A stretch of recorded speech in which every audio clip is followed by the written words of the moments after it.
But now to the main event and why we are here this evening. Let me, without further ado, introduce our speaker this evening. Bruce Watson is the author of 4 well-reviewed books and 36 feature articles for Smithsonian. Watson's first book, The Man Who Changed How Boys and Toys Were Made, explored the life of Erector Set creator A.C. Gilbert and the world of contests, prizes, and competition he made for generations of American boys. Now retired from freelancing, Watson is spending his time in his one-man online magazine, The Attic, which is now in its 6th year. The Attic can be found at theattic.space, and it promotes a kinder, cooler America. Ladies and gentlemen, please help me in welcoming Bruce Watson.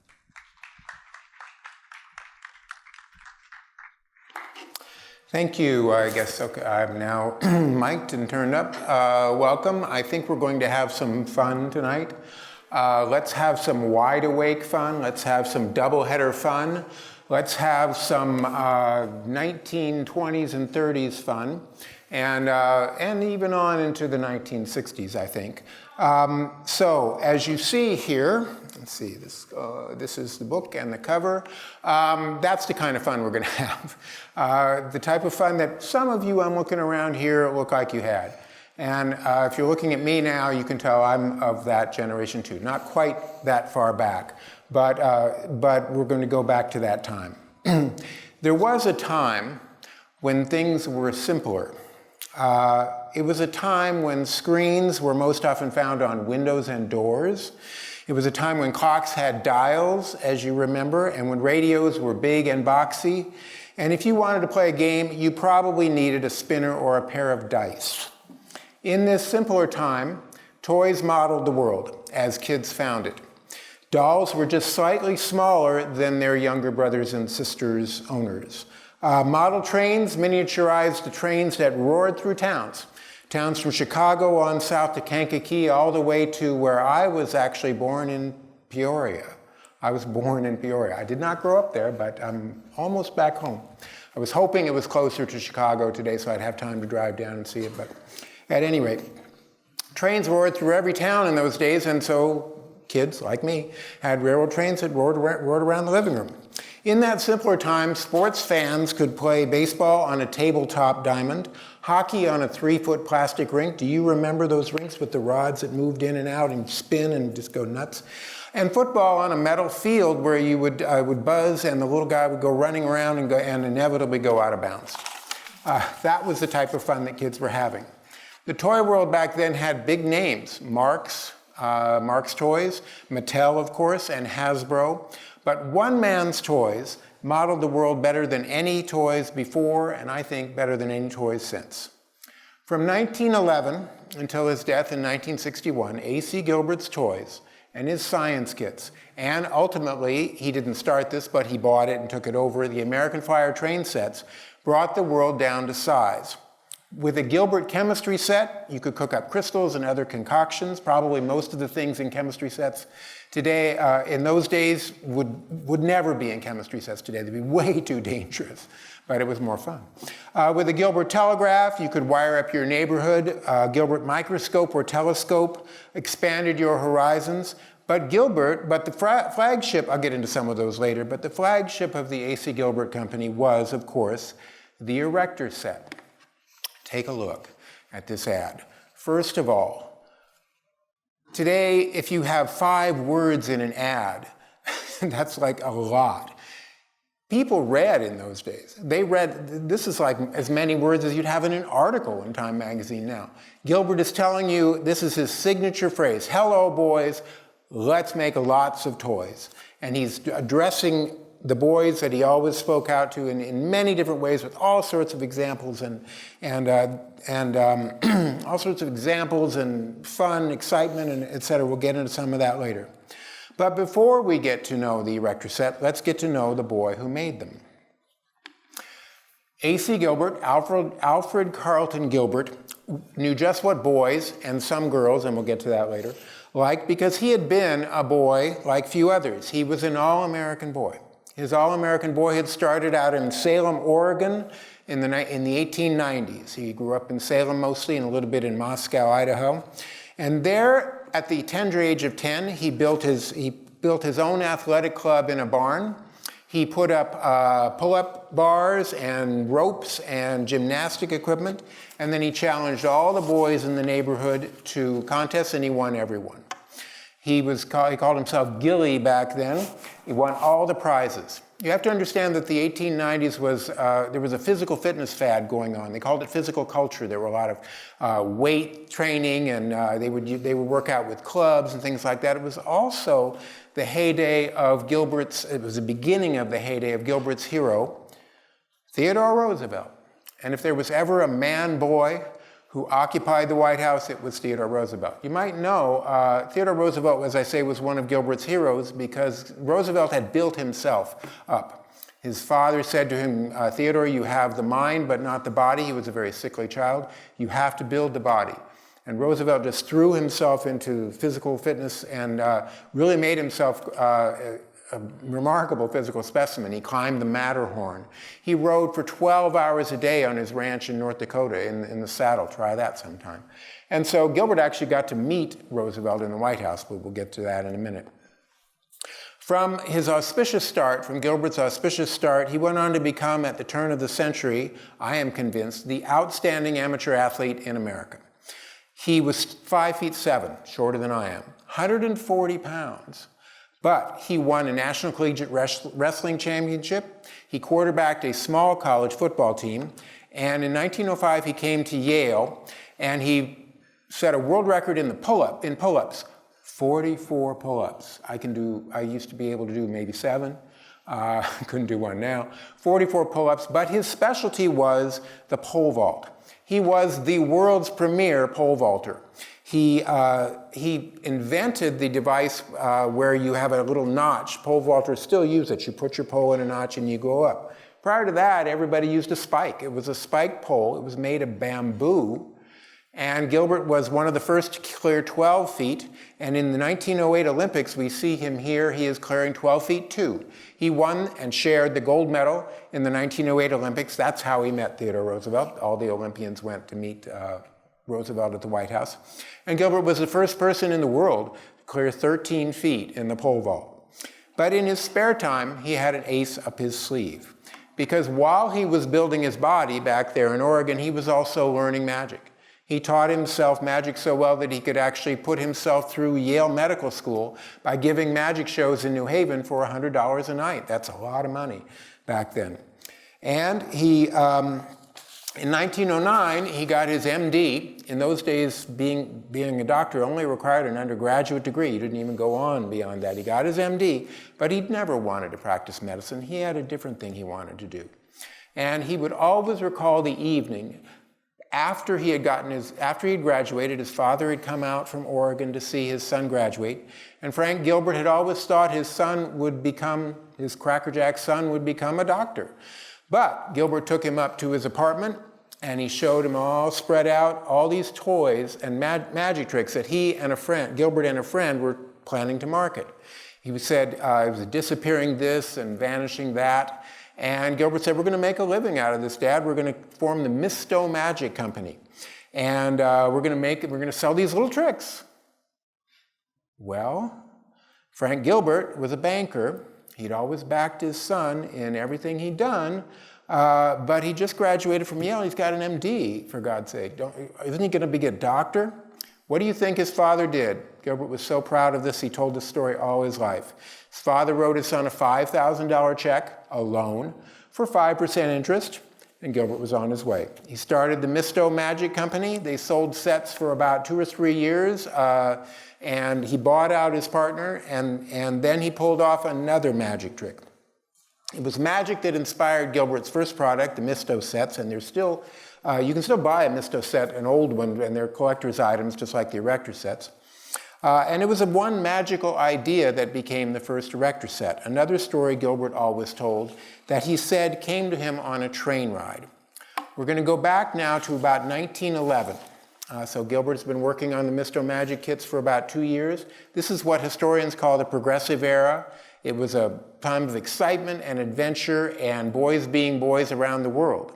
That year, a man named Hiram Bingham, who was taught at Yale, hiked into the Andes and discovered Machu Picchu. That year, Roald Amundsen and Robert Scott were racing to the South Pole. The America of 1911 saw skyscrapers going up. The Woolworth Building was going up in New York, and I'm sure there were many things going up in Chicago as well. And we are riding now on a train in that era, a steam engine, on the New York, New Haven, and Hartford Railroad. The train is chugging along the tracks from New Haven toward Manhattan. Riding with us is 27-year-old, going on 7, A.C. Gilbert.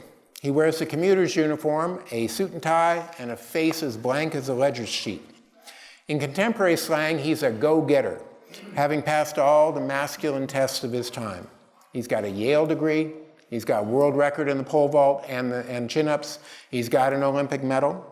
He's earned the three-piece suit of manhood, but I always say he wears it like a pair of knickers, because inside it is the restless energy of a boy on his way to Manhattan. He's going there, as he often did for Misto, to perform magic in a storefront window.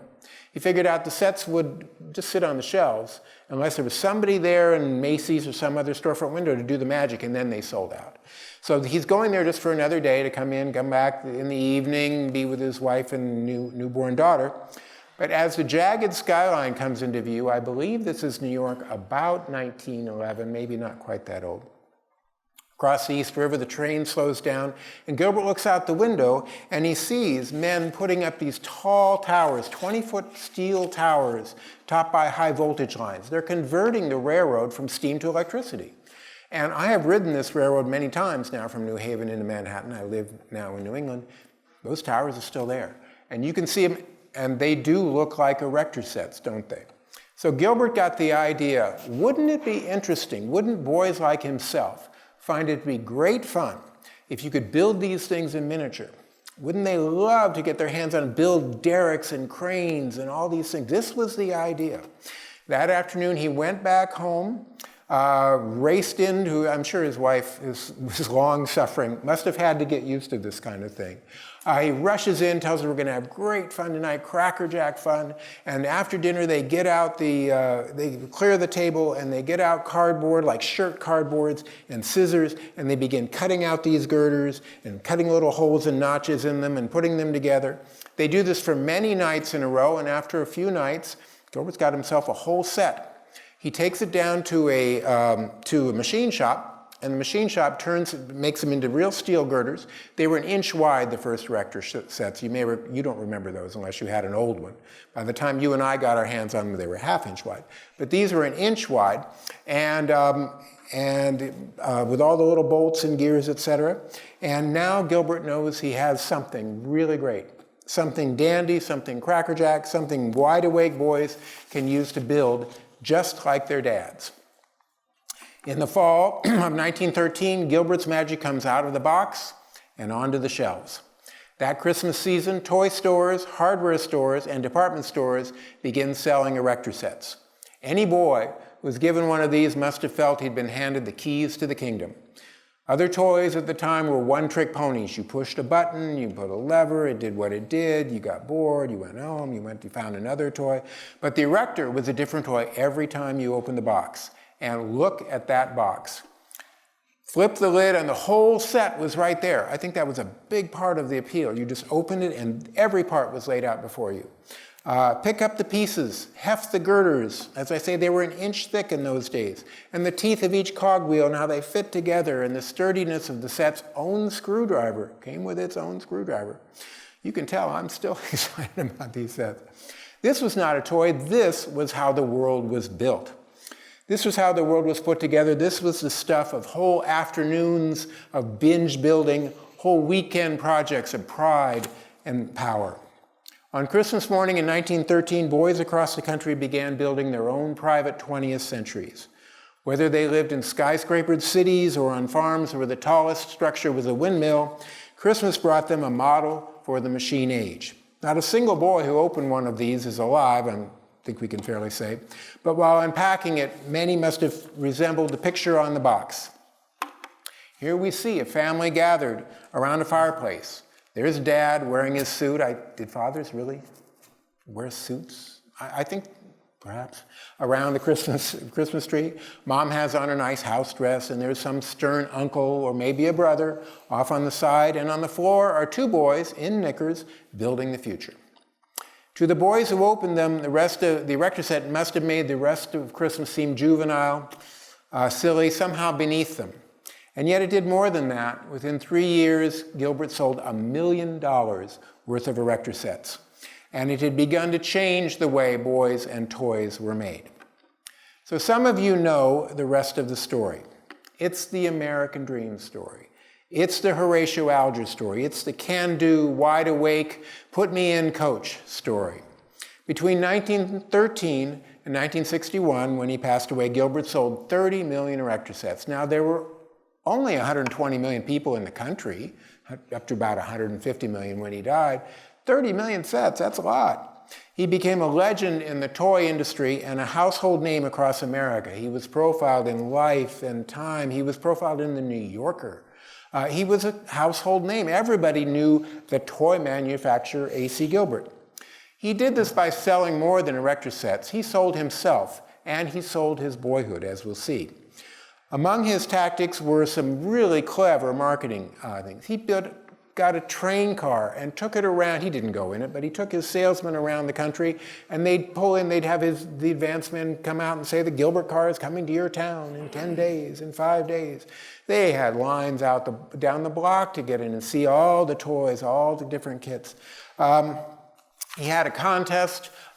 In the second year of contest, a design contest. He couldn't come up with a jillion different designs, but if he threw it open to boys across America, they would compete, and then they could use those designs. In the second year, they gave away a pony. In the third year, they gave away a car.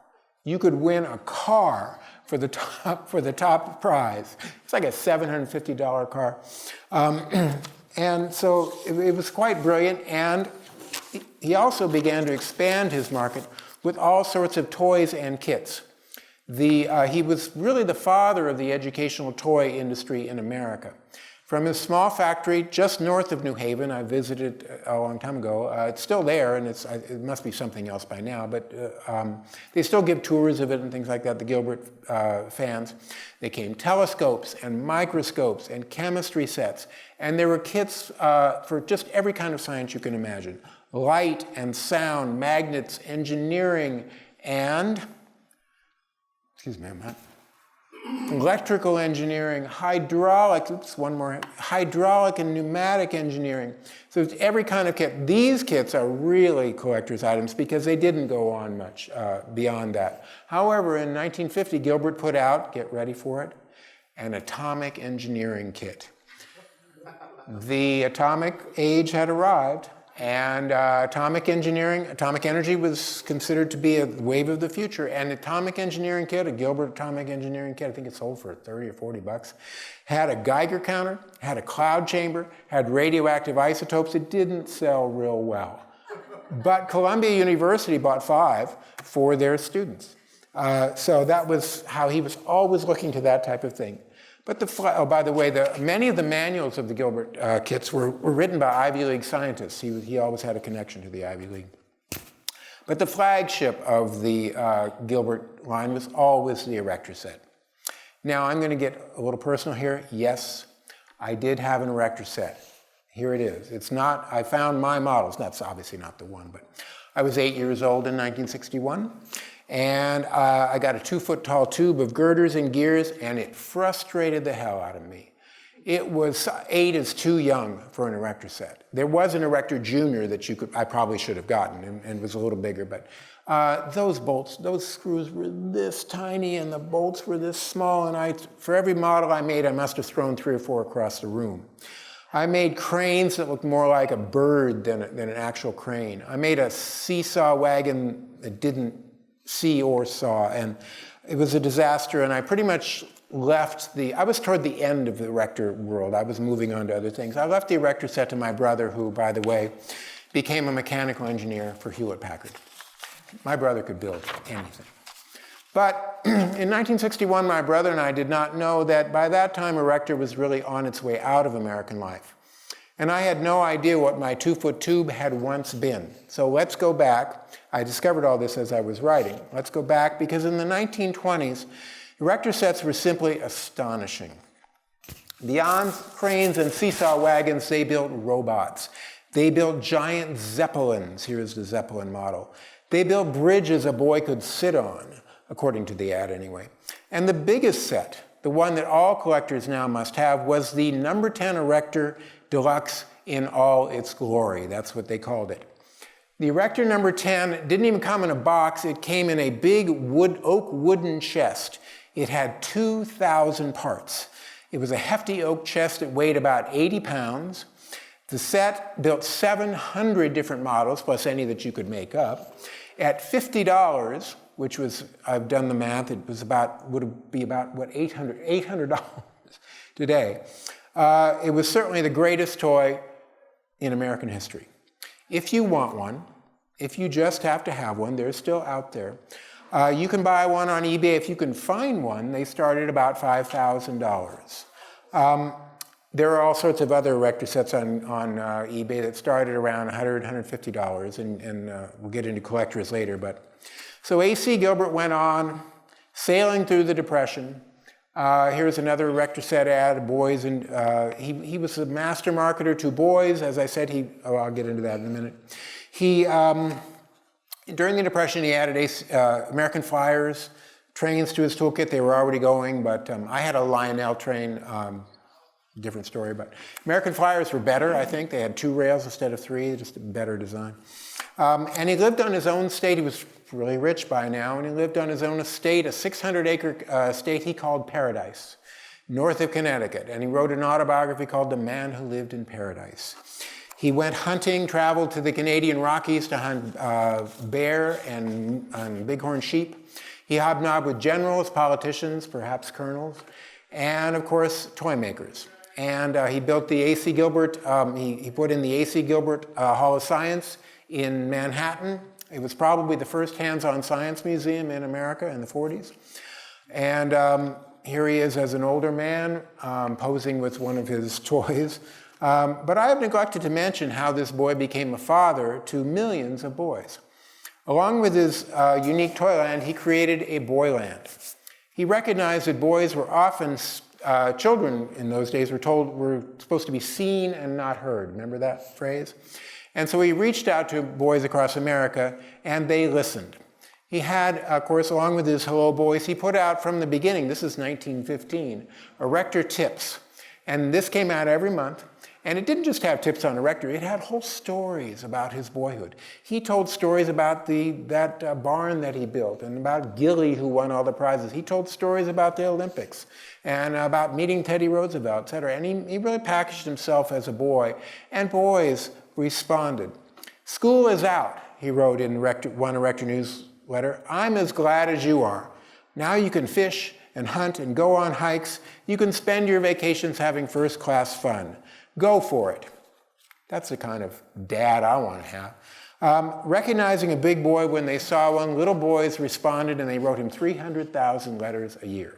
And many were signed, "Your loving son."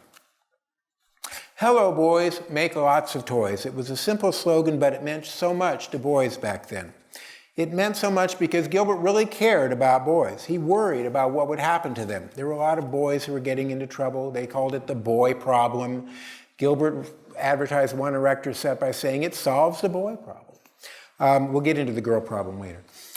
He wanted them to have fun, but he also wanted them to make things in a time when making things was the best way to make a living and to make a difference.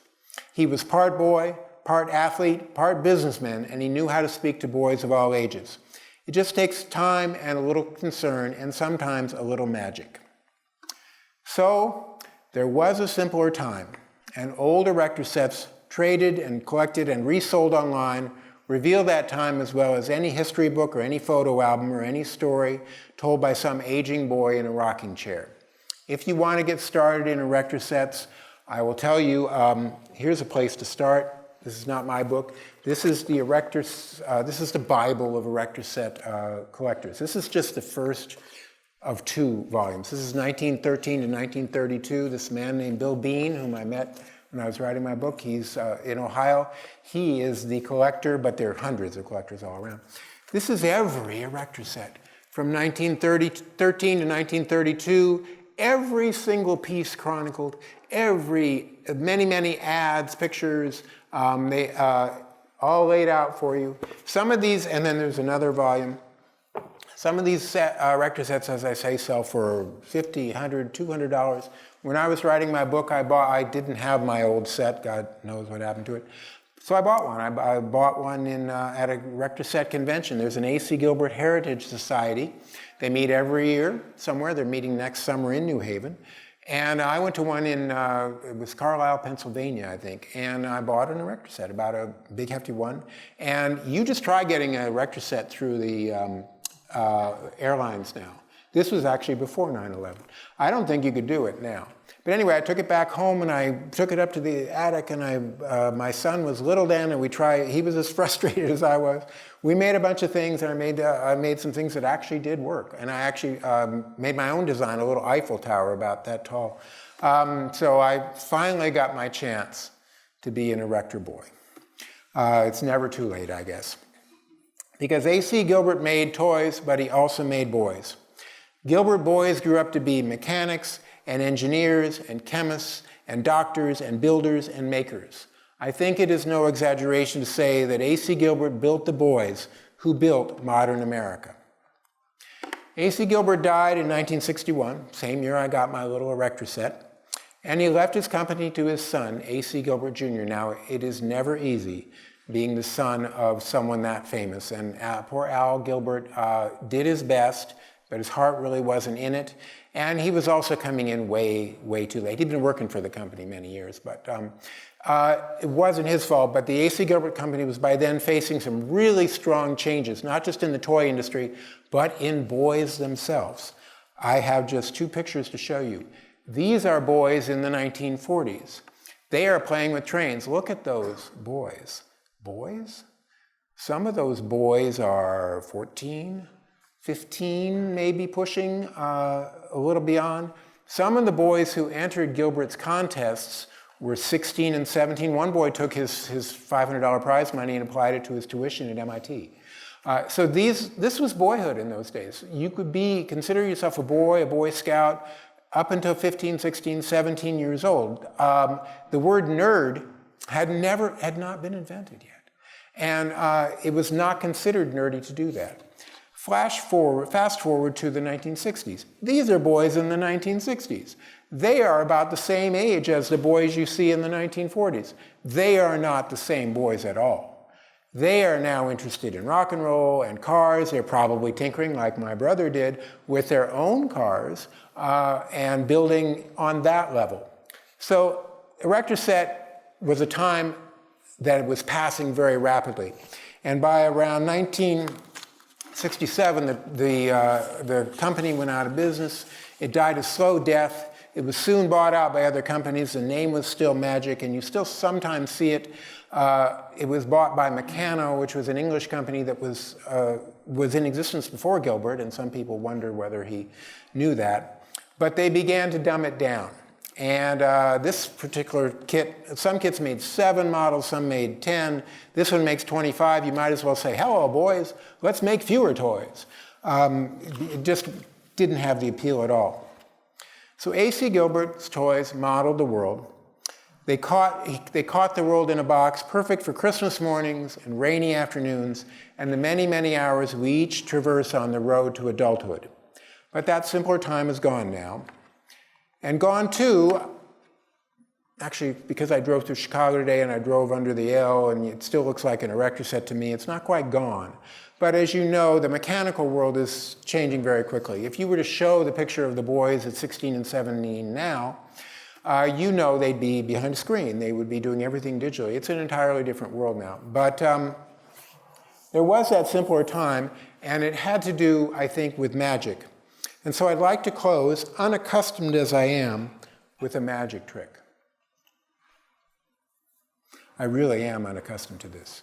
A.C. Gilbert was a magician, and he saved, even though he put out Misto magic sets by the hundreds, and made his living off that at first. He never put this trick in the books, in his tricks, because he wanted to be able to do it and not have people know how to do it. When I'm done with it, you're going to know exactly how it's done because I'm horrible at it. But if we have time, I might show you how it's supposed to be done. It was called the Professor's Nightmare, and Gilbert used it to make a point.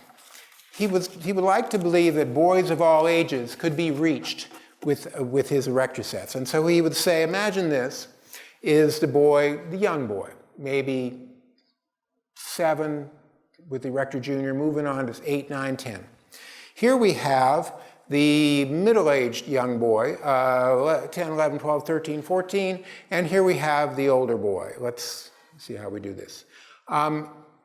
You can actually reach all of these boys if you just try it a little magic. And if you do it right, you can make them all come out just exactly the same as boys are going to be. So, the magic is done, Gilbert is done. We still remember him. I think he doesn't get quite the attention he deserves. If you're interested in Gilbert's toys, and I refer you to the A.C. Gilbert Heritage Society, acghs.org. Go on eBay, see what you can find. It's not too late, as I have proven, to be an Erector boy. Questions I hope will ask me about Erector girls, about the man who saved Christmas, and anything else. Bruce, thank you so much for a wonderful presentation, and also for a magic trick. You were the first lecturer in history here at Cantini Park, I think, to ever break out a magic trick at the end. So, way to make history here, part of the lecture, right? Headlines from history. If we have questions in the audience, you can see my friend in the maroon sweater back there, whose name also happens to be Chris, holding a microphone. He will bring it to you. We ask you use the microphone so that our virtual audiences can hear your questions. Otherwise, they won't be able to hear them. They'll just hear Bruce's responses to them. And if you at home have a virtual question, please throw that into, I already see there's one in the Q&A. But Bruce, I'm going to be very selfish. Can you please tell the story about the man who saved Christmas? Because it was kind of my inspiration in asking you to come speak for us. Because I think it's a wonderful story. You might have seen it as a movie. About 20 years ago, Jason, I'm spacing on his Alexander. name. Jason Alexander from Seinfeld played A.C. Gilbert in a movie called The Man Who Saved Christmas. It was a true story. In 1918, Gilbert by then was Erector is 5 years old. Gilbert was president of the Toy Manufacturers Association of America, which he helped to found. And it really made toys the equivalent of many other, it made toys an industry instead of just a hobby for some people. And so he was president of the Toy Manufacturers Association, and he got word that World War I was, as a part of the effort of World War I, American soldiers were dying in the trenches in France, and he got word that there was a government council that was thinking about banning toy sales for 1918 Christmas. They didn't know that the war was about to end, but it looked like it was going to go on, and so he got word they were going to ban toy sales.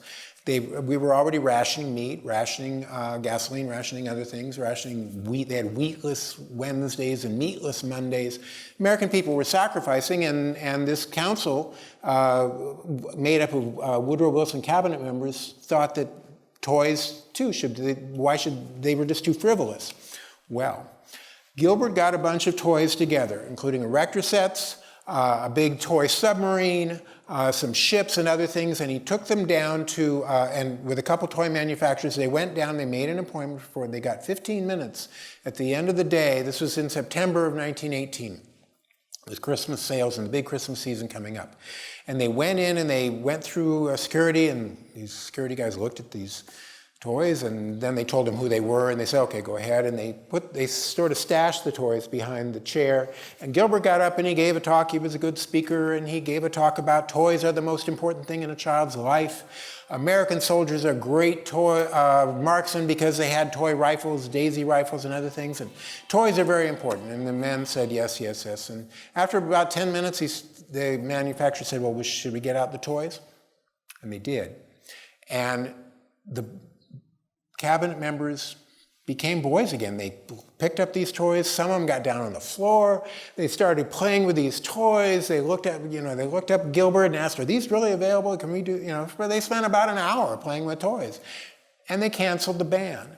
Well, Gilbert didn't say anything about it. Just was glad he didn't want any publicity that he couldn't arrange. But the word got out, and a reporter from a Boston newspaper came to his New Haven factory, interviewed him, and they put it out on the news wires, and he was the man who saved Christmas. Are there any questions from our in-person audience that... We have a hand over here. Please remember to speak into that microphone so our at-home audience can hear you, my friend. What got you interested in the Erector Set? Because you weren't the mechanical engineer in the family. You were probably more of a writer. You had a totally different interest. I had forgotten about Erector Sets. You're right. I had forgotten about, it seems strange, but when we, in college, talked about toys, as you do in both sessions and stuff, you mentioned a baseball game or something, and nobody ever mentioned Erector Sets, because I didn't hang around with the engineering department. So I completely forgot about them.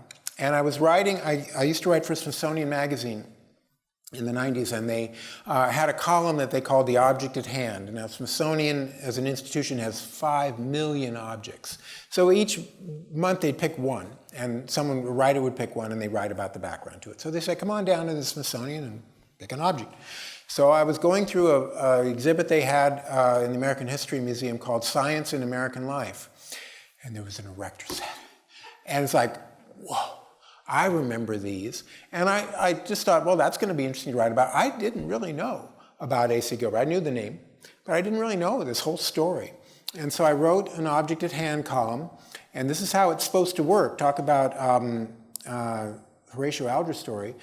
A literary agent, saw this article and said, I think this would be, he called me up and he said, I think this would be a good book, and I thought he was crazy. A whole book on this?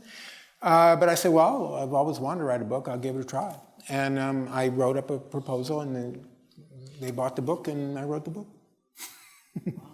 And a few more after that. So, but this is the first time I talked about Erector Sets. This book is 20 years old, and I'm having as much fun as I did when I wrote it. So. We have an online question. Could you talk a little bit more about girls' interests in Erector Sets? I mentioned the boy problem, and that was something that was a phrase that was used in around 1905, 1910. There was a huge problem with boys in juvenile delinquency. We think about that sometimes, that phrase comes out of the 50s, but around the turn of the century, there were a lot of boys roaming the streets in gangs, and there were a lot of juvenile crime, and one reformer called it the boy problem. So as I said, Gilbert said Erector Sets solved the boy problem. So I took that phrase and I called a chapter in my book the girl problem. Gilbert never used that phrase. But there is a girl problem. All of you should be saying by now, boys, hello boys, hello boy, what about girls? Well, it turned out that A.C. Gilbert was thrilled when girls would make toys with Erector Sets. One of the early Erector tips had a model of two girls' pictures, and they had something they'd made, I think it was a cradle. And Gilbert was thrilled. He said, girls made this. Mothers, you should give your girls Erector Sets. And so, but he was not going to go and say, hello, girls. There wouldn't have been 2% of the mothers in America who thought their girls should have an Erector Set. So there was that problem, the girl problem, and it was a home problem. It wasn't Gilbert's problem. He was, as I say, he had daughters, he had a wife, he was happy to have them play with the Erector Sets. But most families, you saw that picture of the girl with her dolls and the boy with the Erector Set. So I went out in the process of doing the book, and I found several girls who had Erector Sets as women now, who had Erector Sets as girls. And they loved them. And the key seemed to have been a couple things. One, you had a father who was an engineer who probably didn't have a son. And so he was happy he wanted to have a son, this father, and he was happy to give his daughter an Erector Set, and the girls were, of course, just as good at building as boys were. So that was the girl problem, and Erector Sets did not solve it, but I did. I believe I saw a hand go up in the audience before we asked that question. Am I seeing things? I was seeing things. It's okay, we have other online questions. Was A.C. Gilbert a child at heart or a marketer at heart? Very good question. Very good question. I think a little of both. I think that I looked into the lives of other toy makers. Louis Marx. Honestly, when we were kids, we knew that Marx toys were lousy. Even as kids, they're just cheap crap. He was a marketer at heart. He didn't really understand, he sold a lot of toys, but he really didn't understand children, I don't think, at all. Mattel's a little more problematic. The woman who made Barbie is often vilified and often. But anyway, I think you have to be both. I think he was a boy at heart. I think he really cherished his boyhood. He never forgot it. I think he was a little bit exploitative in marketing himself as a boy in that sense, especially since most boys really couldn't do most of the things he did. But I think that he sort of was a marketer who sold his boyhood, but he really believed in that boyhood. And I think that he really did believe in boys, and he really did reach out to boys. Honestly, he wasn't that good a father to his son. They didn't get along. There was a lot of tension there. That's not unusual. Dr. Seuss, I don't know if you know, never had any children. A Milne who wrote the Pooh books, don't get Christopher Robin talking about his father. So that's not unusual, I'm afraid. He didn't really get along with his own son, but maybe because of that, he really reached out to America's boys, and I think very sincerely. Yes. We have a question here in the audience. Thank you. Can you talk a little bit about the actual company, like how big it got, and did it have the single business manufacturing in Connecticut, and maybe how many employees and so forth? I'm not sure exactly. I think it had hundreds of employees. It was a pretty big factory. It was right along, it's north of New Haven, just a mile or two north of New Haven, off to the side, but right on a railroad spur that took all these out. It had hundreds of employees, and that was the only site. And so every Erector set, every toy, all the scientific kits were made there. They had, in addition to people just cranking out girders and things, they had dozens of designers. They had scientists. They consulted scientists. Gilbert was a pretty skilled businessman, but he also knew how to hire very skilled businessmen. And he was very beloved in his factory. It was really hard. I met some of the people who had worked there, because the factory had been closed for 30 years, but they were still, when they did the tour, some of the older employees showed up, and they had not a bad word to say about him. There was no union. Gilbert was fierce anti-union, but he didn't need a union. What union would they have joined? And so he treated them all very well. They all talked about how if it was your birthday, Mr. Gilbert came down and met you on the floor, shook your hand, and gave you, if you're a woman, he'd give you some roses, things like that. He had that kind of common touch for his employees, and they really liked him a lot. And I think along with some sort of, I think the marketing was really the most successful thing, and the skill just really tapped into the times. And those Erector Set ads were everywhere. They were in, he wouldn't just advertise to, he or his people, his marketers knew, they were in newspapers, they were in magazines, they were in women's magazines, so mothers would buy them for their sons, and so they really did a good job. Sears catalogs, oh yeah. So you would see Erector Set ads everywhere. This is kind of a rogue question from online. Did A.C. Gilbert tap dance? There is a book written by an A.C. Gilbert about tap dancing. Not that I know of. It wouldn't surprise me, honestly. Yeah, he's a big showman, so I could see it, but... Yeah, he would often speak. I mean, he was in World War I, he was what they called a 4-minute man. He was hired, not just him, there were a lot of 4-minute men. They were hired by when we went into the war in 1917, the government was selling the war to people, and they would hire people to get up in front of movie theaters in between movies and speak for 4 minutes. And he was one of those. He spoke he did magic in front of people. He spoke quite well in front of, he was very comfortable speaking to people. I mean, he was a professional magician, so he knew how to handle himself. So, tap dancer, who knows? Yes. Oh. I should have just stood up. Sorry, Chris. Yeah. I was closer to the guest than you. I need my steps. You talked about his father giving him the $5,000 loan. Back in that day then, that was a lot of money. Yeah. Okay, did his father expect him to become what he did become, or was he thinking he was going to go back to medicine, be the doctor? Oh, no, I think his father He saw him as a that in him? businessman. There is a calling that doctors have, isn't there? He didn't have that calling. I'm not sure why he went to med school, honestly. He went to Yale. He wanted to go to Yale.